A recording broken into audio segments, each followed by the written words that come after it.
Humiliation is not merely an external event. It is a judgment we place upon ourselves. The Stoics remind us that no insult can touch the soul unless we grant it entry. To live without humiliation does not mean avoiding criticism or hardship.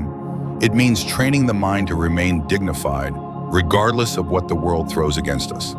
These 9 Stoic lessons will help you reclaim your composure and ensure that you never again bow to the weight of shame. 1. Understand what is in your control. Epictetus taught that our power lies in our thoughts, choices, and actions. External things, reputation, wealth, opinions, belong to fortune, not to us. When you anchor your dignity in what cannot be taken away, humiliation loses its sting.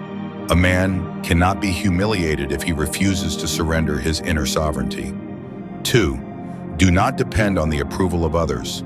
To seek constant validation is to hand over your freedom. Marcus Aurelius reminded himself, "It never ceases to amaze me.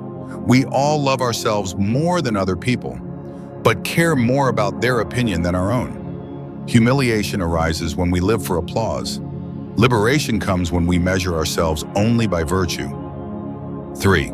Speak and act with integrity. Shame often comes from words spoken without thought or deeds done against conscience. If you act according to reason and justice, you will not need to lower your head before anyone. The man who speaks truth does not tremble before kings, nor does he blush before crowds. 4. Accept the reality of setbacks. Life will humble you with failure, some rejection, but none of these need humiliate you. The Stoic response is to say, this is not a punishment, it is training. Every setback is a chance to practice resilience. To stumble is human, to rise calmly is divine. 5. Void the chains of envy and comparison. Humiliation often grows in the soil of comparison, when you see others richer, stronger, or more praised. But Stoicism teaches that envy is ignorance of your own path. The oak tree does not envy the mountain. Each has its role in nature. Know your role, play it with excellence, and no comparison will diminish you. 6. Control the story you tell yourself. An insult is nothing but sound. Humiliation is the interpretation we attach to it. If you change the story, the wound disappears. Marcus Aurelius said, "Choose not to be harmed, and you won't feel harmed." When the inner dialogue becomes noble, no outer voice can disgrace you. 7. Live simply, want little. The more you desire, the easier it is for others to manipulate you. A man who craves wealth can be shamed by poverty. A man who craves status can be crushed by ridicule.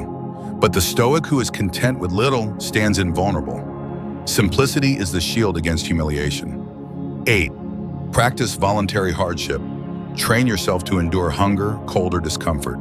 Seneca recommended sleeping on the ground or eating coarse bread to remind himself how little is truly needed. When you practice hardship, life cannot humiliate you with deprivation. For you have already rehearsed the worst, and you stand unbroken. 9. Remember the equality of all mortals. The proud and the humble, the rich and the poor, all meet the same end. Death erases the illusions of superiority.